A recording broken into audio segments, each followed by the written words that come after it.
We've literally had customers saying, I'm going against three sister facilities and I want to win. Let's do this thing. And we're like, heck yeah, let's go for it. Clocking In, the podcast for people who keep products moving in and out of industrial facilities every day.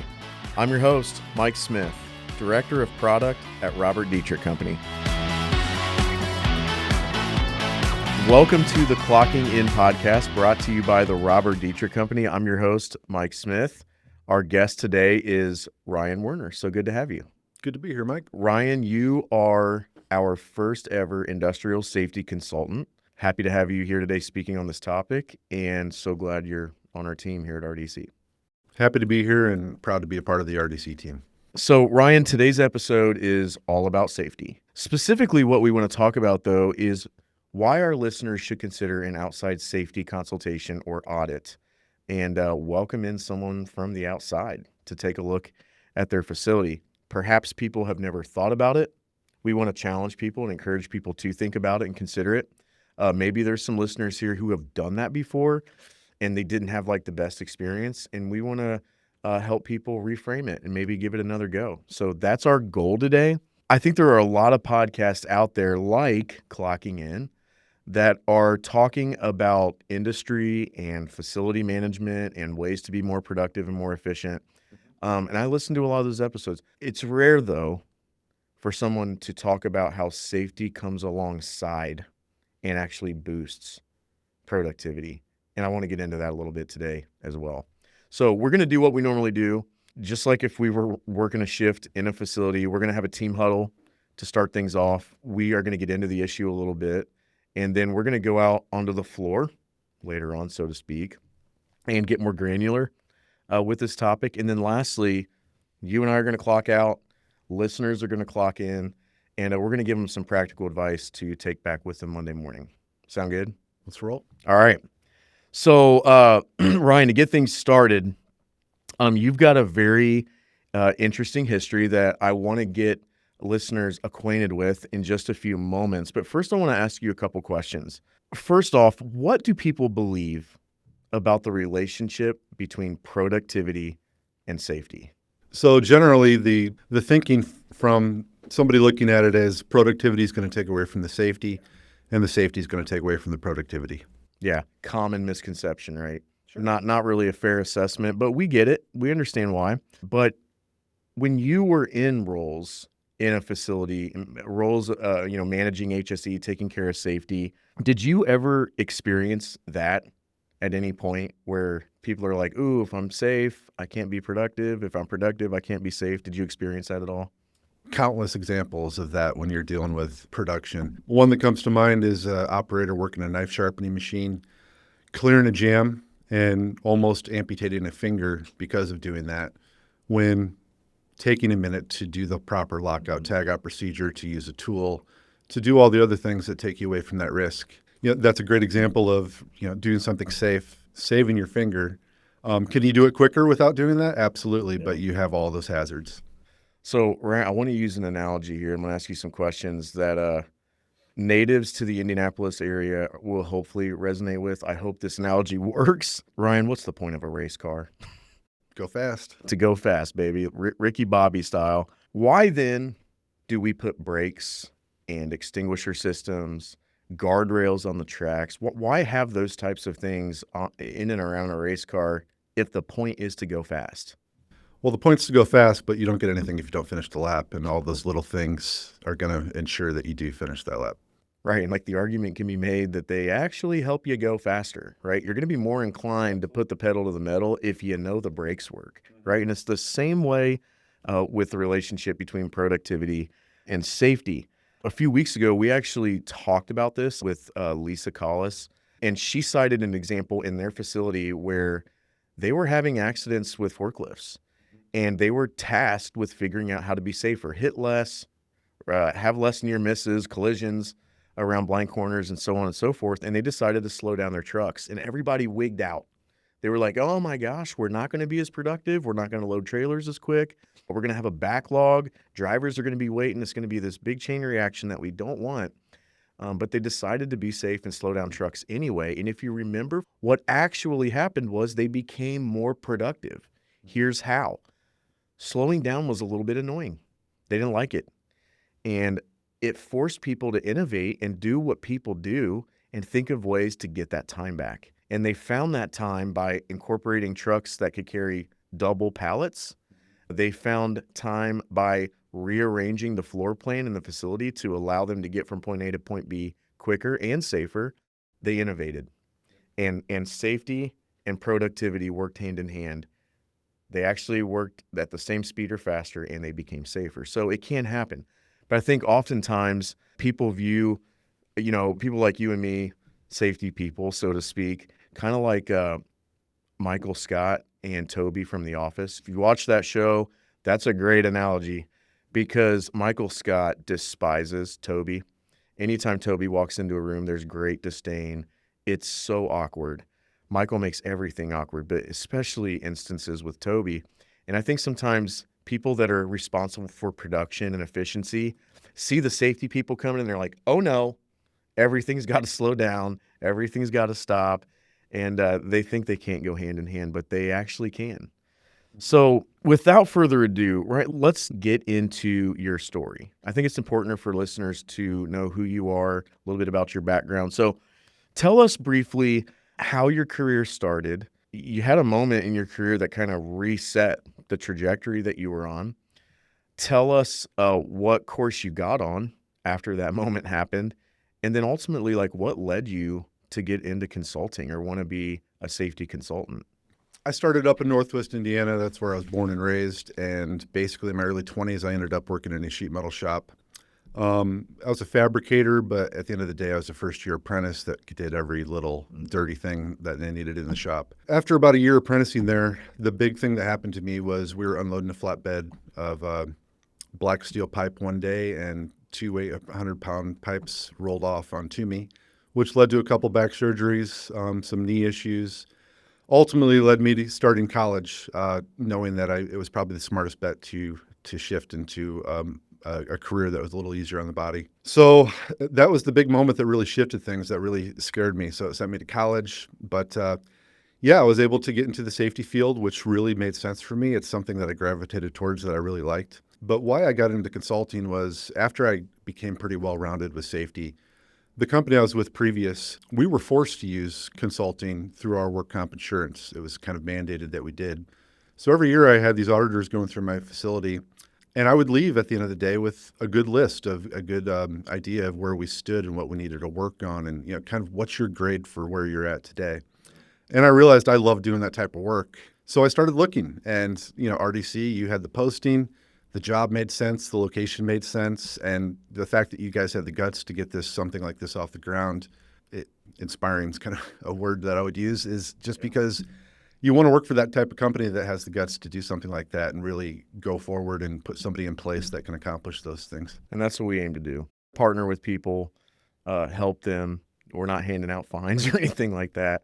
It's really to help people. So your story is very interesting, and I wanted to have our listeners hear that because you're very unique.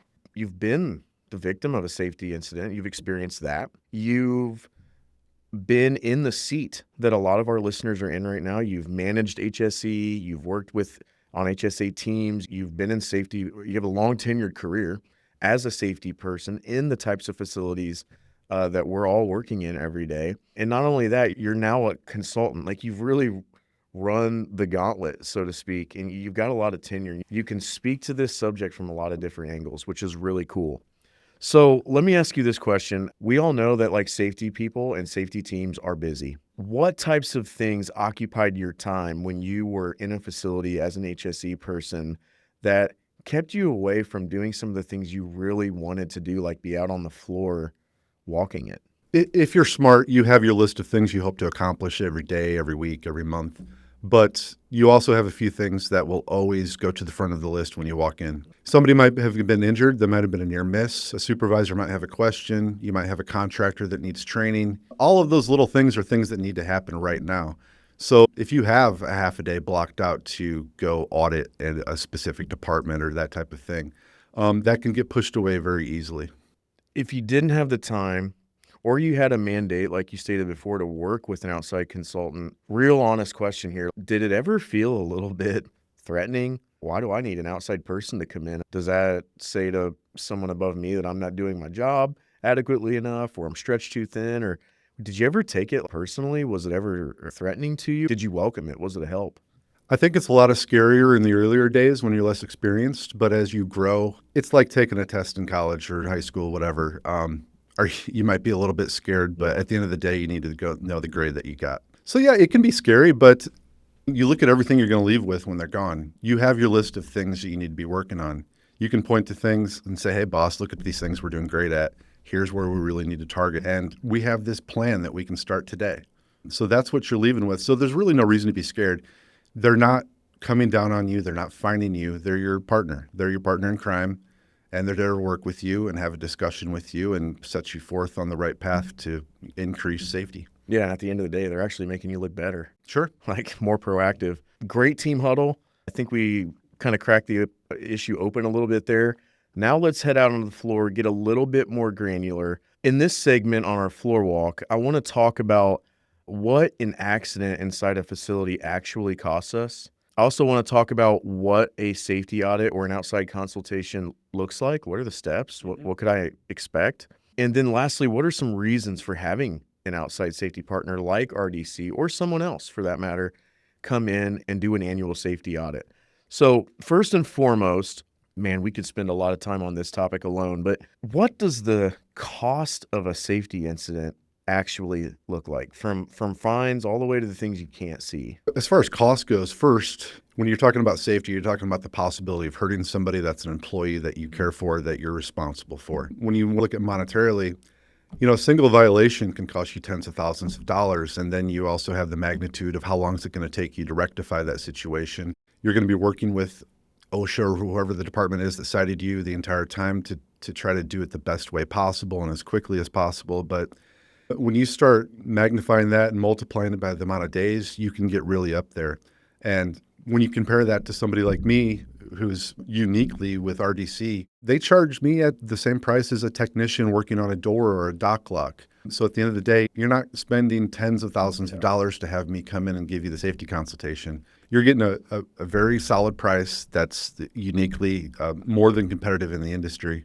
I think that's one thing that makes us very unique, like you said, is when you contrast the cost of an accident versus what just an annual checkup, if you want to call that, costs, especially for RDC to come in and do it, we're a little different. We structure our fees so that, for the same price you could have a technician inside your facility repairing a dock door, you could have a professional safety consultant doing a sweep of your facility.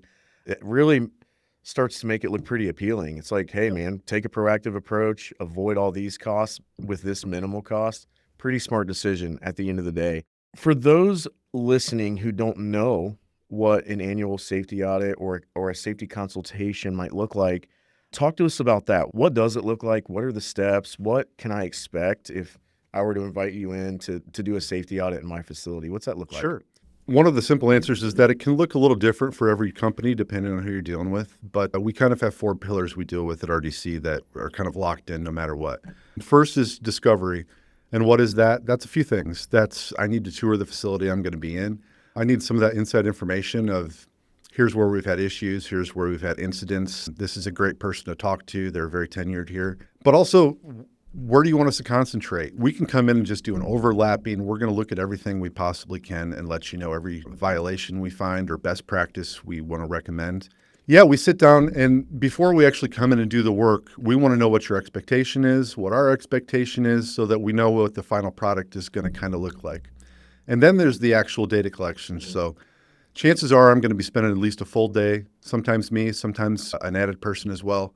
And we're going to spend 8, 10, 12 hours, whatever it takes for us to look at all the different assets, all the different areas, to talk with some of the different people and get all that data. And then we sit down, we prepare a report, and we present all those findings to the customer so we can go through every incident. We can go just the ones that we view as very high potential for risk. And then once we get presenting the findings, the very cool thing that we have that's very unique with RDC is that You're not getting a spreadsheet. You're not getting a Word doc. You're getting a very nice digital platform off of RDC Digital where you're going to get to go to your report. And in there, you have a dashboard page that's very visually appealing as far as knowing where you stand with things. You can assign tasks to people. You can assign your own severity level. And we're not just providing, hey, you're doing this wrong, fix it. Here's the OSHA citation of what you're violating. Yeah. Here's the best practice. Here's a picture of it. Yes. Here's where it's located in the facility. So you're really getting a lot of information that's unique and good for you. And when you look at an incident, you're going to know where to go, what to fix. You're going to be able to justify that to people above you of here's what OSHA says and here's what we're doing wrong. And we're also going to propose ideas. Absolutely. You're not just going to be left with, well, here's an issue. We're actually going to go in there and propose some different brainstorming ideas, products, or things that could address the issue or mitigate the issue. Yeah, I think that the interactive report that you get when you use us to do an outside safety audit is it becomes a project management tool. How many times have you gone to a meeting and everyone's rallying around this list and people are high-fiving, cheering, they're like, we're going to go do this. And then nothing happens, right? Good intentions, but nothing productive comes of it. With our platform and our report, the tool really allows you to use it as a project management piece. You can divvy out different tasks to people on your team and really use divide and conquer mentality. It's really helpful. Ryan, last question in this segment. If somebody listening is a little bit more warmed up to the idea of having an outside safety consultation or auditor come in and do a floor walk for them, but they're just not quite sure yet, can you give us some additional reasons why working with an outside safety partner might be a good idea? What are some of the benefits? Well, for one, you're going to have a safety professional come in that has a fresh set of eyes. These are eyes that don't walk past something that maybe you've been walking past for quite a while and you just don't notice anymore. You're also getting somebody who, on a weekly basis, is going into different facilities, this same type of task. So you're constantly getting better. You're seeing best practices. You're seeing where people fail a lot. So all those things lead to a better report at the end of the day. Who doesn't love a good checklist? I like to start and end the week with my list and see what I've crossed off and what I haven't. I love checklists. Yeah. One thing that I've always had in my life when I've been involved with safety is there's always internal audits that you do yourself. You kind of benchmark. Maybe you're going facility versus facility, or maybe you just want to get a snapshot of where you are internally. But you can prepare for those reports. We've literally had customers saying, I'm going against 3 sister facilities and I want to win. Let's do this thing. And we're like, heck yeah, let's go for it. Yeah, and you got people like getting ready to prep for OSHA VPP. Maybe they're inviting OSHA in voluntarily, which is a great thing to do. And they're like, I want to dry run this. Like, hey, let's have an outside partner come in and give us a little test before the actual test, right? Those are all great benefits as to why you should at least consider doing an outside safety consult. I want to end this segment by actually giving my opinion here on this topic from a person who has been in the field for a number of years. I've worked in thousands of facilities. I've seen the best do it. I've seen the worst do it. Something I observe in the best facilities out there is that when it comes to production equipment and uptime and making your facility hum, people invest in PM. PM is preventative maintenance, right?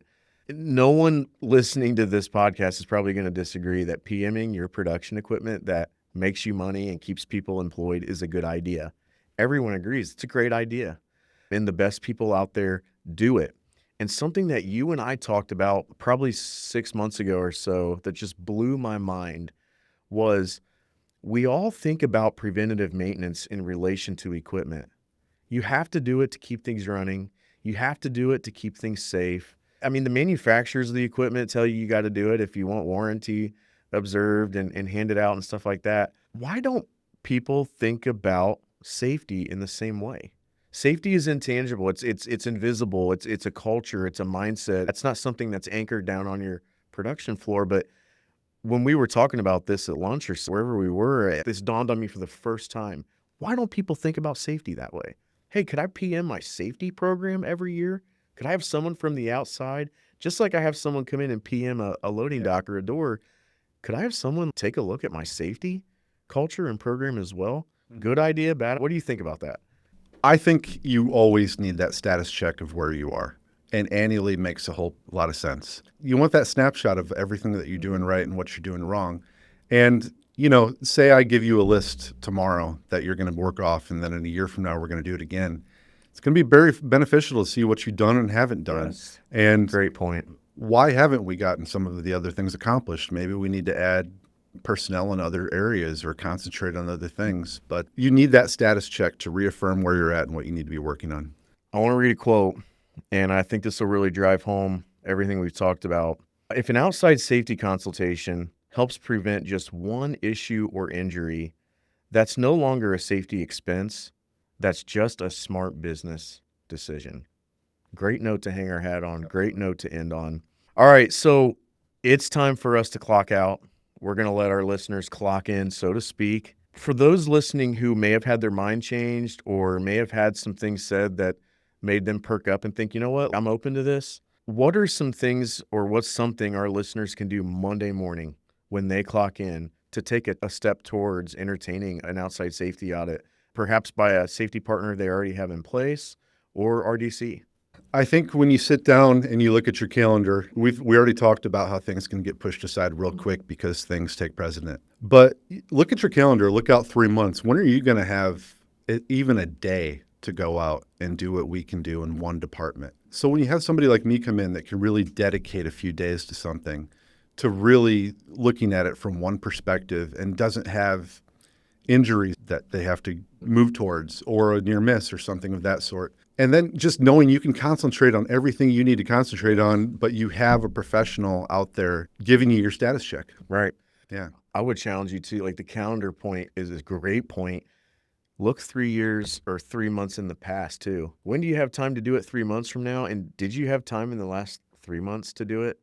If you're in a position where you haven't gotten out on the floor recently and you're looking at your calendar and you're like, I don't know when I'm going to get out there and spend a day or 2 or 3, it might be time to think about having someone like RDC come in and partner with you. And that's the key right there. It's a partner. It's not somebody who's going to fine you. It's not somebody who's going to point their finger at you and say, this needs fixed immediately. We may have some conversations like that, but we're your partner. Let's make a plan so we can fix this the right way. If you're interested and you're listening to this show and you think, man, I could really use that, or I want to learn a little bit more, please go to our website, rd-co.com, and find the RDC consulting page, learn more about consulting. That's a great place to check out a story we have online featuring your testimony and what got you into safety. It's called The Moment That Changed Everything. And lastly, you can request more information about a consultation on the website and get in touch with one of our people. Ryan, it was great to have you on the show today. Thanks for speaking about this subject. It was good to be with you.